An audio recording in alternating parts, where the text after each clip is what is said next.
প্রিয় দর্শক, পৃথিবীর মানচিত্র বদলে যাচ্ছে, আর বদলে যাওয়া অর্থনীতির কক্ষপথে বাংলাদেশের অন্যতম শক্তিশালী ধ্রুবতারা যদি বলা হয় চীনকে, তবে কি ভুল বলা হবে?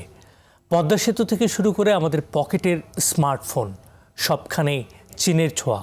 কিন্তু মুদ্রার উল্টো পিঠে আছে বিশাল বাণিজ্য ঘাটতি আর এলডিসি গ্র্যাজুয়েশনের মতো চ্যালেঞ্জ। তবে এই সংকটকে কি সম্ভাবনায় রূপান্তর করা সম্ভব? আজকের আলোচনার বিষয় বাংলাদেশের উন্নয়নে চীনের বিনিয়োগ, বর্তমান এবং ভবিষ্যৎ। প্রিয় দর্শক, আরটিভি এবং চায়না মিডিয়া গ্রুপ সিএমজির বিশেষ আয়োজন চায়না ফোকাস অনুষ্ঠানে আপনাদের সঙ্গে আছি আমি শাহানশা রাসেল। বাণিজ্যের নারী নক্ষত্র এবং আগামী দিনের রোডম্যাপ নিয়ে আলোচনার জন্য আমার সঙ্গে স্টুডিওতে উপস্থিত আছেন দুজন দিকপাল। পরিচয় করে দিই তাদের সঙ্গে। আমার সঙ্গে আছেন Bangladesh China chamber of commerce and industry, বিসিসিসিআইয়ের প্রেসিডেন্ট এবং বিশিষ্ট ব্যবসায়ী মোহাম্মদ খোরশেদ আলম। আরও আছেন বিশিষ্ট বিনিয়োগ বিশেষজ্ঞ এবং বিসিসিসিআইয়ের senior vice president AZM Azizur Rahman. আপনাদের দুজনকেই স্বাগত আমাদের অনুষ্ঠানে। জনাব খোরশেদ আলম এবং আজিজুর রহমান, আপনারা দুজনেই বাংলাদেশ চেম্বারের নবনিযুক্ত কমিটিতে আছেন, একজন প্রেসিডেন্টের দায়িত্বে, একজন ভাইস প্রেসিডেন্টের দায়িত্বে। এবং বাংলাদেশে চীনা বিনিয়োগ বা চীনা ব্যবসায়ীর যারা আছে তাদের সংগঠন চায়না চেম্বারের সঙ্গেও আপনারা তো গুরুত্বপূর্ণভাবে সম্পৃক্ত এবং ওতপ্রোতভাবে জড়িত। আমি প্রথমেই খোরশেদ আলম, আপনার কাছে যেটা জানতে চাই, নতুন চেম্বার এবং নতুন কমিটি, দুদেশের সম্পর্ক উন্নয়নের গতি কেমন হবে এ বিষয়ে আপনি যদি আপনার পরামর্শ দিয়ে থাকেন। Bangladesh China chamber of commerce industry এটা একটা বাইলেটারাল প্রতিষ্ঠান। এখানে চীন এবং বাংলাদেশ উভয়ের এইখানে স্বার্থ সম্বলিত ব্যাপার আছে। তা এখন এই প্রতিষ্ঠানটাতে আমাদের, আপনি জানেন, এটা বাংলাদেশের মধ্যে সবচেয়ে বড় একটা প্রতিষ্ঠান এবং আমাদের এখানে চাইনিজ যে আছে, আমাদের মোট প্রায় 900-র মতো আমাদের মেম্বার আছে এখানে।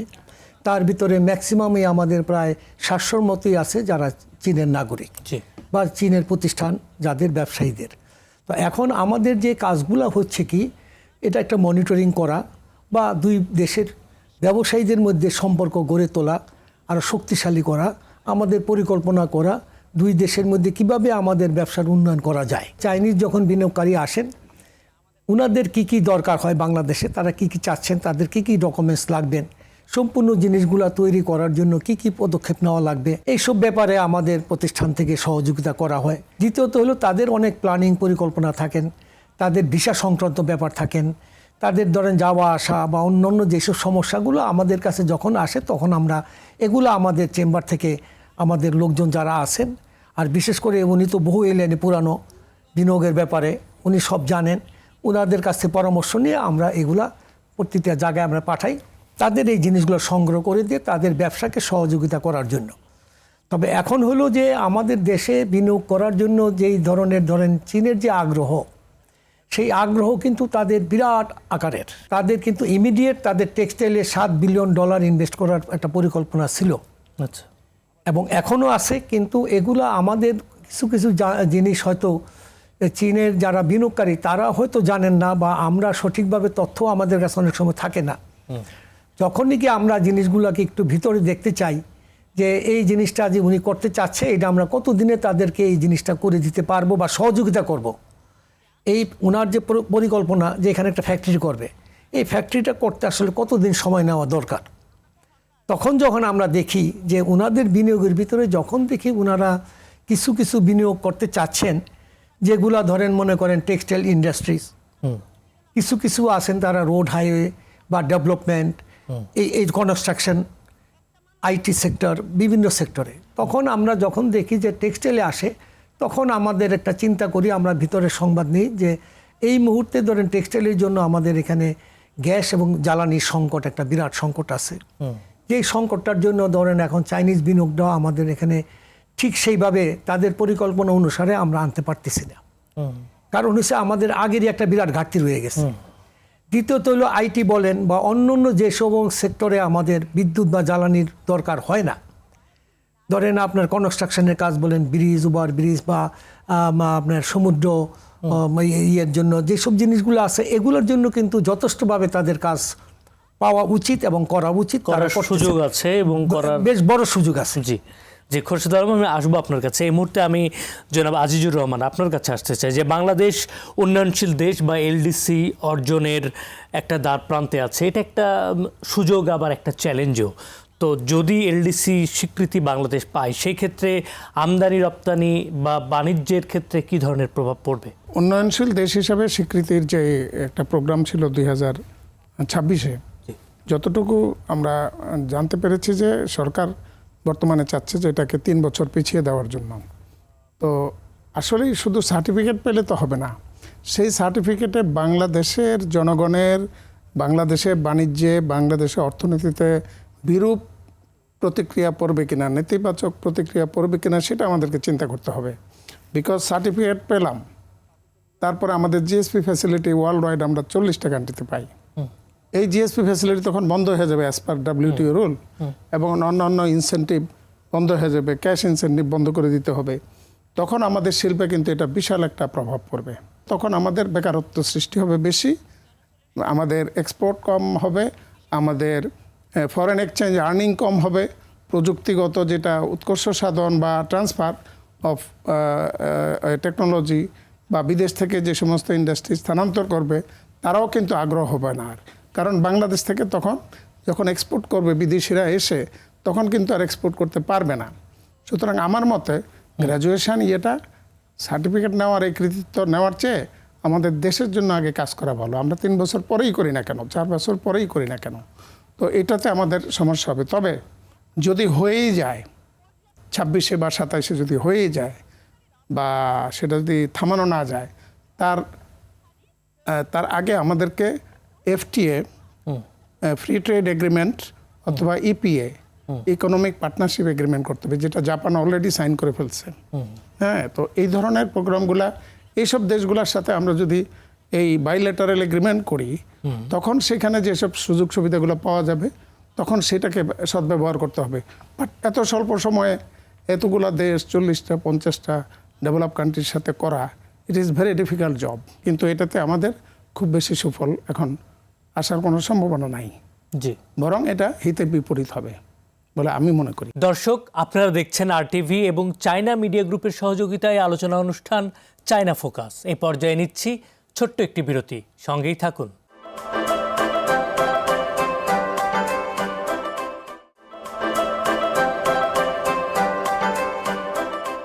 দর্শক, আবারও আমন্ত্রণ চায়না ফোকাস অনুষ্ঠানে। আমরা চলে যাচ্ছি আলোচনায়। আমরা কথা বলছিলাম বাংলাদেশের উন্নয়নে চীনের বিনিয়োগ, বর্তমান এবং ভবিষ্যৎ। খোরশেদ আলম, আপনার কাছে আসতে চাই। বাংলাদেশ থেকে চীনে পণ্য রপ্তানির ক্ষেত্রে জিরো ট্যারিফ সুবিধা আমরা কতটুকু কাজে লাগাতে পারছি, এবং তৈরি পোশাকের বাইরে অন্যান্য পণ্য চীনের বাজারে কিভাবে আমরা আরও প্রবেশ করাতে পারি, এবং এটার একটা অবারিত সুযোগ আমাদের হাতে আছে? দেখেন, চীন বিশ্বের ভিতরে এরকম একটা দেশ যেখানে A to Z তারা নিজেরা তৈরি করে। জি, একটা সুই থেকে আরম্ভ করে একটা ফাইটার বিমান পর্যন্ত তারা তৈরি করে। তাদের কোনো জিনিসের অভাব নেই। তাদের নিজস্ব প্রোডাক্ট ছাড়া তারা বিদেশে এক্সপোর্ট করার মতো তাদের সক্ষমতা আছে। এখন আপনি বলছেন যে আমাদের বাংলাদেশকে তারা 100টা পণ্য আমার জানা মতে তারা দিয়েছে ফ্রি ডিউটিতে। এটা দিয়েছে কেন? এটা দিয়েছে আপনার সঙ্গে আমার বন্ধুত্বতা। আপনার কাছে আমি বিক্রি করতেছি, আপনার কাছ থেকে কিছু নিচ্ছি না, আমার একটু লজ্জা লাগতেছে।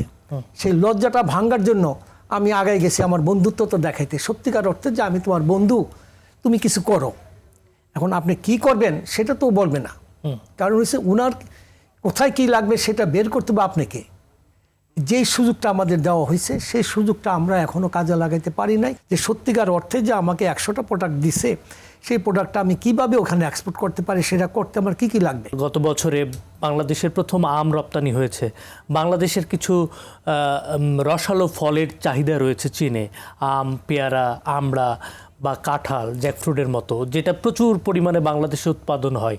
তো আমরা এই পণ্যগুলোকে কিভাবে, শুধু তো পণ্য রপ্তানি করলে হবে না, এর গুণগত মানও আছে, যে এটার কীটনাশক কতটুকু দেয়া হচ্ছে, কি পরিমাণে এটা মানুষের জন্য হার্মফুল, আসলে সচেতনতা তৈরি, ওভারঅল এই বিষয়গুলোকে আপনারা ব্যবসায়ীরা কিভাবে দেখছেন? দেখেন, আমাদের এখান থেকে একটা আম গিয়েছে ওই দেশে, এটার সম্বন্ধে আমরা কিছু তথ্য সংগ্রহ করেছি।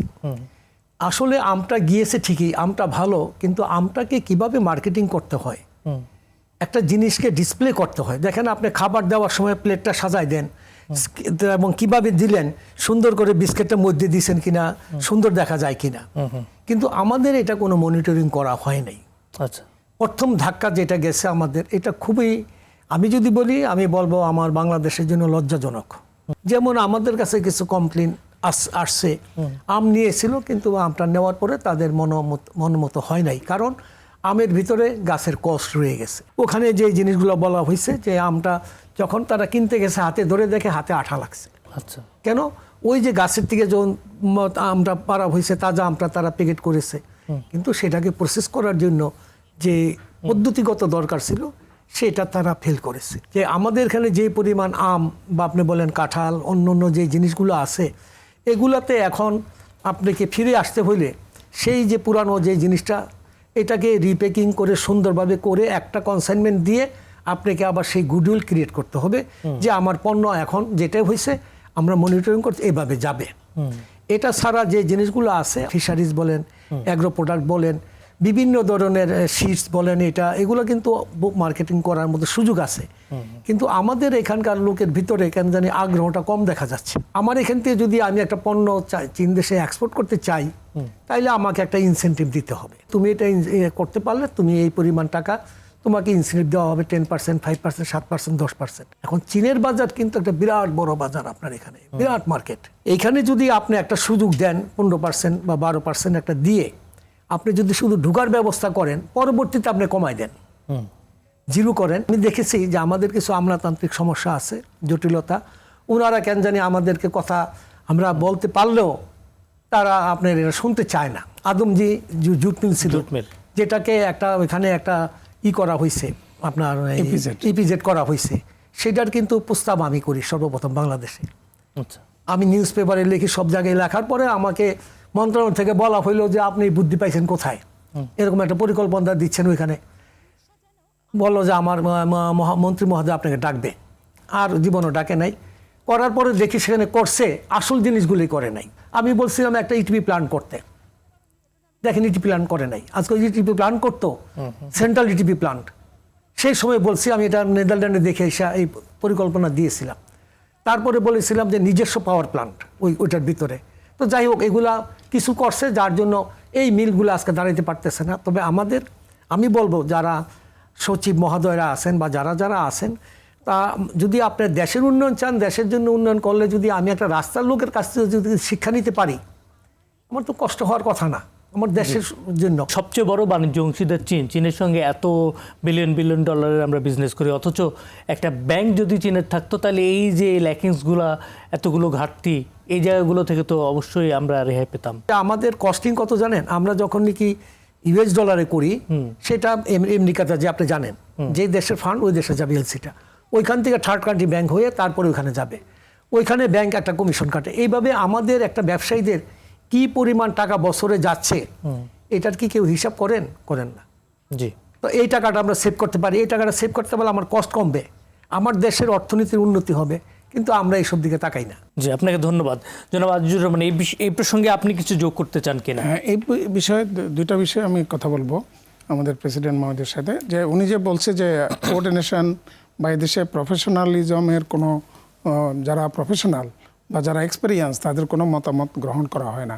এটা যদি এই কোঅর্ডিনেশনটা যদি গ্যাপটা যদি কম হয়, তাহলে হয়তো মিনিস্ট্রিগুলো আরও ভালোভাবে কাজ করতে পারবে, এক নম্বর কথা। দুই নম্বর কথা হলো এই যে আদমজি জুট মিল নিয়ে যে কথাটা হলো, আমি বলি আদমজি জুট মিল যখন বন্ধ করা হয় এবং গোল্ডেন হ্যান্ডশেক করা হয়, মানে no worker, close and all payment done, এবং চিটাগং স্টিল মিল ছিল one single industry, close and কারণ লস দিচ্ছে 30 বছর 40 বছর, আপনি শুধু মায়া দেখাইলেই তো হবে না।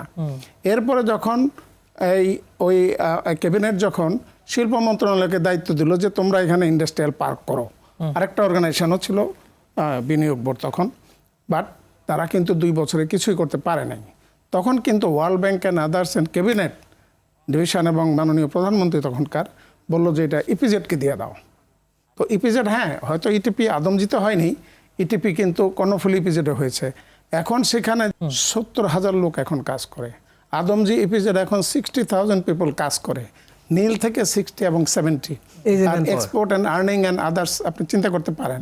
চায়নাতে আমরা এক্সপোর্ট করি 27 থেকে 28 বিলিয়ন ডলার। করোনার সময় চাইনিজ গভর্নমেন্ট আমাদেরকে জিএসপি ফ্যাসিলিটি দিল। জিএসপি ফ্যাসিলিটি দেওয়ার কি আশ্চর্য ব্যাপার, দেওয়ার পরে দেখা গেল এটা $500 বিলিয়নে চলে আসছে আমাদের এক্সপোর্ট। আমাদের ট্রেড ইমব্যালেন্স কত, 27 বিলিয়ন তাদের সাথে। তো কারণ চায়না থেকে আমরা raw material, machinery and others ভোগ্যপণ্য যা আনি অ্যাবাউট 70 to 80% কিন্তু চায়নাতে। আমরা কিন্তু তাদের উপর 70 to 80% ডিপেন্ডেন্ট, এটা অস্বীকার করার কোনো রাস্তা নাই। বাট জিএসপি ফ্যাসিলিটি দেওয়ার পরেও যখন বাংলাদেশ কিন্তু মানে শার্ট টু শিপ তৈরি করে, বাংলাদেশ শিপও তো এক্সপোর্ট করে, হয়তো সংখ্যায় কম, আমরা কিন্তু করতে পারি। কিন্তু চায়নার প্রবলেমটা হলো, চায়নার প্রবলেম না, সুবিধা হলো China is a vast country. তারা ওয়ার্ল্ডের নাম্বার 1 এক্সপোর্টার, ওয়ার্ল্ডের, অ্যান্ড নাম্বার 2 ইম্পোর্টার। তো এই যে ইম্পোর্টার যে জায়গাটায়, সেই জায়গাটায় যদি আমরা কিছু মার্কেটিং করতে পারি আমাদের দেশের পণ্য বা কাঁচা পণ্য বা শাকসবজি, কারণ গার্মেন্টস, কিছু ঔষধ শিল্প, পাট শিল্প, অল্প অল্প কিছু জুতা, চামড়া, এগুলো কিছু হচ্ছে 5-6টা আইটেম মাত্র। কিন্তু আমাদের এই যে শত শত ইয়েতে আমাদেরকে আমাদের অনেক জিএসপি আছে, সেগুলোর জন্য আমাদের করতে হবে। দর্শক, আপনারা দেখছেন RTV এবং চায়না মিডিয়া গ্রুপের সহযোগিতায় আলোচনা অনুষ্ঠান চায়না ফোকাস। এই পর্যায়ে নিচ্ছি ছোট্ট একটি বিরতি, সঙ্গেই থাকুন।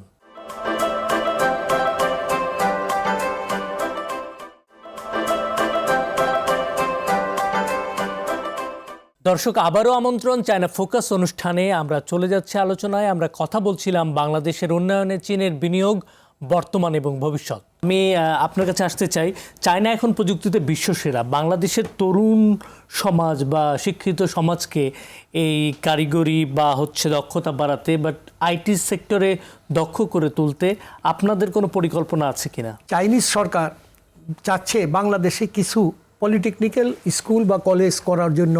আমাদের কয়েকবার আমাদের সঙ্গে তারা কথা বলেছে, আমাদের সঙ্গে এমইউ হয়েছে যে আমরা সহযোগিতা করব, এখানে তারা ট্রেনিং সেন্টার করবে। আমরা ওনাদেরকে চাইনিজ ভাষা শিখাবো, মেশিনের টেকনিক্যাল নো হাউ তাদেরকে দিব, সম্পূর্ণ জিনিস তারা যখন এখানে চাকরি করলে করবে, না হলে আমাদের চীন দেশের যে মেশিন আছে সেই মেশিন চালানোর জন্য তারা সুযোগ দিবে। কিন্তু আমাদের সরকারের তো আগ্রহ থাকতে হবে। জি, পরবর্তীতে আমরা এটা নিয়ে আরো আলোচনা করব।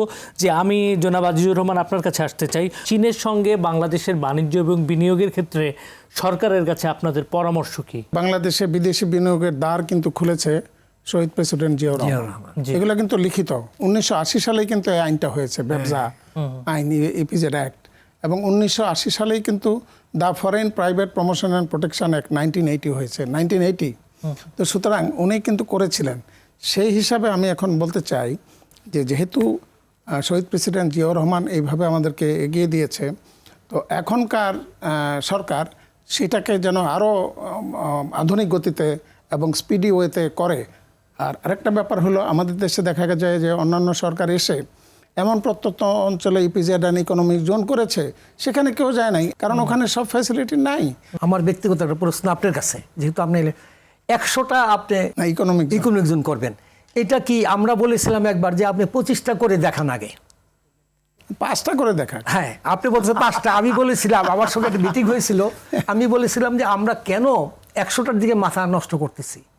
আমাদের একটা হলো যে যেটা ধরবো সেটা করে আমরা, বাংলাদেশ কিন্তু এইদিকে কোনো ভালো লক্ষণ দেখাইতে পারে নাই। একটা প্রজেক্টকে সুন্দরভাবে আপনি হ্যান্ড ওভার করছেন, এটা আমাদের কাছে দুঃখজনক। কোন ইকোনমিক জোন সাকসেসফুল হয়েছে? একটা ইকোনমিক জোন সাকসেসফুল হয়েছে, তাহলে আমার পানি নাই, ওখানে পানি আছে কিনা, ওই পানি শিল্পে ব্যবহার করা যাবে কিনা বা কেউ খেতে পারবে কিনা, সেটা সম্বন্ধে অনেকে জানে না। এর মধ্যে আবার একটা কনসেপ্ট দিয়ে দিল কি, ফ্রি ট্রেড জোন। আরে ফ্রি ট্রেড জোন সম্বন্ধে তা আমাকে আগে বুঝতে হবে। হ্যাঁ, ফ্রি ট্রেড জোন মানে একটা ওয়্যার হাউজিং, শুধু ভাড়া পাবেন আপনি, বন্ডের মাল এনে বিক্রি করবেন, বন্ডের মাল এনে বিক্রি করবেন, বন্ডের মাল এনে স্মাগলিং হবে, হচ্ছে হ্যাঁ, শ্রমিকের ইয়ে হবে না, কর্মসংস্থান হবে না, এক্সপোর্ট হবে না, কিছুই না, আপনি কিছু ভাড়া। এখন আমার দেশের দরকার হলো কর্মসংস্থান, নাম্বার 1। সো আমি কেন ফ্রি ট্রেড জোন করবো? তো না জেনে না বুঝেই দেশটাকে আরো ধ্বংস করে দিছে। তখন সরকারকে যদি বলে আমরা ফ্রি ট্রেড জোন করবো, তখন সরকার বলে আরে নতুন কনসেপ্ট চালাও, কিন্তু আসলে তো সরকারের তো এত কিছু বুঝার ইয়ে নাই, আমাদেরকে এই বুদ্ধিটা দিতে হবে, জি। প্রফেশনাল বুদ্ধি। এই জন্য আমাদের দেশে কিন্তু শিল্পায়ন বেশি আগায় না, জি। আরো বেশি আগে এগোতে পারত। আপনাদেরকে অসংখ্য ধন্যবাদ। আসলে আমরা সমালোচনা বা কথা বলছিলাম কিভাবে আমরা আমাদের বাণিজ্য বা বিনিয়োগকে আরো গতিশীল করতে পারি। আমাদের যে প্রবলেমগুলো আছে সেগুলোকে নিয়ে আসলে আমরা কথা বলছিলাম। যে কথা আসছে যে এখানে চাইনিজ ব্যাংকের প্রয়োজন, এখানে কর্মসংস্থান বাড়ানোর প্রয়োজন। আপনাদেরকে অসংখ্য ধন্যবাদ। প্রিয় দর্শক, বাণিজ্য মানেই শুধু আদান প্রদান নয়, বাণিজ্য মানে দুটি সংস্কৃতির মেলবন্ধন এবং আস্থার এক সুদৃঢ় সেতু। বাংলাদেশের অর্থনীতির অগ্রযাত্রায় চীনের মতো একটি শক্তিশালী অংশীদার থাকা আমাদের জন্য সৌভাগ্যের। আবার চীনের বিশাল বাজারের চাবিকাঠিও আমাদের হাতে রয়েছে। এখন শুধু প্রয়োজন এটার সঠিক কৌশল আর সঠিক ব্যবহার। আজ এ পর্যন্তই। সবার জন্য শুভকামনা। দেখা হবে আগামী সপ্তাহে। চাই চেন।